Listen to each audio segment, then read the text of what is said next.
Fala pessoal, aqui quem fala é o Murilo do canal e da página Murilo Critica e hoje estamos aqui para mais uma crítica. Dessa vez, a crítica da série da Agatha Desde Sempre, com spoilers, porque a gente tem que falar um pouco sobre isso, né? Sobre as questões e os plot twists. Enfim, sobre a série da Agatha, então deixem suas curtidas, comentem, compartilhem com seus amigos e se inscrevam no canal e sigam a página no Instagram. Bom, começando aqui, a série da Agatha Desde Sempre, ela pode ser vista de dois pontos. E ela é a combinação de dois pontos. Ela é o retorno e uma novidade. A Agatha tem os quesitos, ambos os quesitos, e ela retoma o estilo apresentado lá em WandaVision, que era mais televisivo, mais próprio de uma série de TV do que propriamente uma produção da Marvel, um filme da Marvel que vai pro cinema, que nem outras séries tinham, como Falcão e Soldado Invernal, né? Como Cavaleiro da Lua, enfim. A questão aqui é que a Agatha Desde Sempre é mais uma série de televisão, propriamente de que você vai assistir isso num domingo de tarde, tá? E ela traz as novidades que ela abrange o mundo místico da Marvel. Ela abraça a bruxaria, ela abraça a magia e joga e vomita, na verdade, todos os conceitos para ti, simplesmente aqui nessa série. Tem gente que vai gostar, tem gente que não vai gostar. Propriamente é uma coisa muito surreal, porque ninguém esperava muito dessa série. Eu, Murilo, não esperava que essa série seria boa. Eu, quando anunciaram isso, eu fiquei me perguntando por que fazer uma série da Agatha, né? Aqui agora, com o término da série da Agatha e propriamente na crítica da série da Agatha, eu vejo que tinha um fundamento essa série existir, né, para abranger um pouco mais sobre o futuro. O futuro, qual eu irei mencionar daqui a alguns minutos, né? O mais importante é, a narrativa, a história de Agatha Desde Sempre, ela é boa? Cara, Agatha Desde Sempre ela é boa. Eu não acho que ela é excepcional ao ponto de chegar a séries como Loki, Cavaleiro da Lua, né? Não, vamos ter um pouco de decência e colocar ela no devido parâmetro, que eu acho que é abaixo dessas séries. Até mesmo acho que em WandaVision ela não passa, né? Ao meu ver. Mas o importante dizer sobre a narrativa é que a série é da Agatha. Bom, era para ser da Agatha, pois tem alguns momentos que eu senti nessa série, principalmente nos dois últimos episódios, que faltou coisa. E esse faltar coisa poderia ter sido recuperado ao longo do tempo de tela em que a Agatha perdeu nos outros episódios, sabe? Eu acho que faltou muito mais explorar sobre a Agatha em si do que propriamente sobre o conjunto do Coven, sabe? É uma coisa que poderia ser abrangente num melhor sentido, né? Mas majoritariamente a série ela conseguiu, tá? Cumprir a sua proposta de abraçar o mundo místico da Marvel, de mostrar esse outro lado da Marvel. Ela abrangeu também a questão de ter personagens carismáticos. A própria Agatha já era carismática lá em WandaVision, ela continua sendo esse mesmo aspecto, com o aprimoramento da série ser dela mesma, né? E também ela conseguiu, né, ter personagens próprios, assim como a Lilia Calderu, que é uma personagem excepcional e que tem um episódio próprio só dela, que é espetacular. E nesse âmbito, assim, a série ela tem uma preocupação com seus personagens, com todos os personagens, principalmente, né, aqui a questão do episódio 7, que é a prova de como desenvolver um personagem, mesmo que o personagem vá morrer, como por exemplo a Lilia Calderu, mas eles conseguem explicar a história. Eles conseguem fazer você se importar com o personagem, com a morte do personagem, que é o exemplo da Lilia Calderu. E, cara, simplesmente sensacional esse episódio 7. Pra mim, o melhor da série disparado. Porque ele trabalha muito essa questão, além de... Trabalha várias coisas o episódio 7. Ele trabalha Viagem no Tempo, ele trabalha bruxaria, ele trabalha questão de desenvolvimento de personagem, trabalha relação entre personagens e trabalha tudo com flashback também ao mesmo tempo. É uma questão muito própria, sabe? E é muito difícil, assim, tipo, a Marvel conseguir fazer algo assim de novo, sabe? É muito próprio, sabe? E eu gostei bastante, tá? Nessa questão. Agora, falando de atuação, né? Como eu já falei, a Catherine Han, que é a Agatha, ela é icônica do mesmo jeito que ela é em WandaVision. A diferença é que aqui ela tem mais destaque, com exceções e salvas exceções que eu senti que faltou um pouco mais de desenvolvimento para ela, que eu já vou mencionar daqui a alguns minutos. Mesmo também a atuação da Catherine Han parecendo muito teatral, que eu vi muitas críticas negativas falando da atuação da Catherine Han sendo muito peça de teatro. Mas e se essa for justamente a intenção da série? A intenção da série é sobre bruxaria. Bruxaria também envolve um pouco do teatro, do carisma, né, também. E isso, a Agatha, já foi desenvolvido lá em WandaVision também. Então a personagem em si, ela não mudou. A única coisa que mudou é que ela ganhou uma série própria. Simples. John Locke, aqui eu entro numas polêmicas, né? Que John Locke ele é muito criticado por conta da sua aparência. Principalmente por conta da questão das orelhas, né? E, cara, isso é tão errado. Isso é tão errado, assim, em vários níveis de errado. Porque é a mesma coisa com a Bella Ramsey com Ellie em The Last of Us, o Marquito que chamam ela, né? Cara, isso é ridículo. Porque, assim, uma coisa, a aparência não quer dizer nada a ver com a atuação. É a mesma coisa aqui com John Locke. John Locke é um bom ator. O trabalho dele lá em Heartstopper, né, também tem isso também, eu não sei como se pronuncia a série. Enfim, o trabalho dele é bom, tá?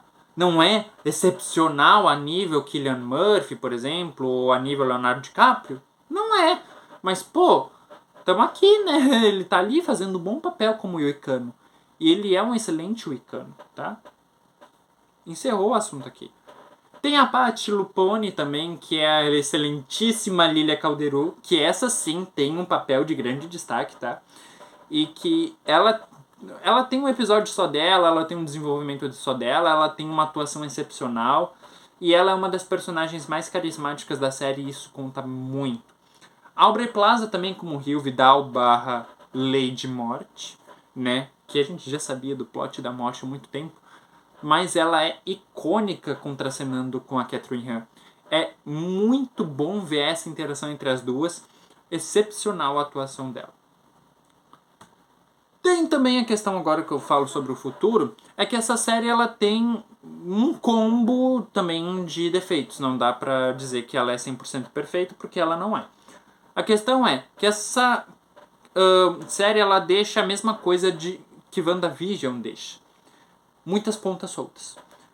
É preocupante porque a gente já tem WandaVision, a gente já teve Doutor Estranho no Multiverso da Loucura, a gente já teve a Agatha agora. E alguns conceitos a Marvel ainda não sabe o que fazer, não sabe o que explorar. E já tá passando projeto atrás de projeto e a gente não vê esses conceitos. Né? Tipo, por exemplo, como a Agatha conseguiu o Darkhold? O flashback não mostra isso. Como que a Agatha conseguiu? Né? A Agatha virou uma fantasma. Tá, mas como ela virou uma fantasma? Como que funciona essa questão do pós-vida da Marvel? Apresentaram a morte aqui, mas não apresentaram a questão do pós-vida da Marvel, sabe? Eles podiam ter explorado muito mais isso na série da Agatha, que é uma série assim que não tem tanta interferência do CM, do que propriamente explorar mais adiante, numa questão que vai envolver diretamente personagens centrais do CM, né? Abrangência dos flashbacks com a Agatha, como assim?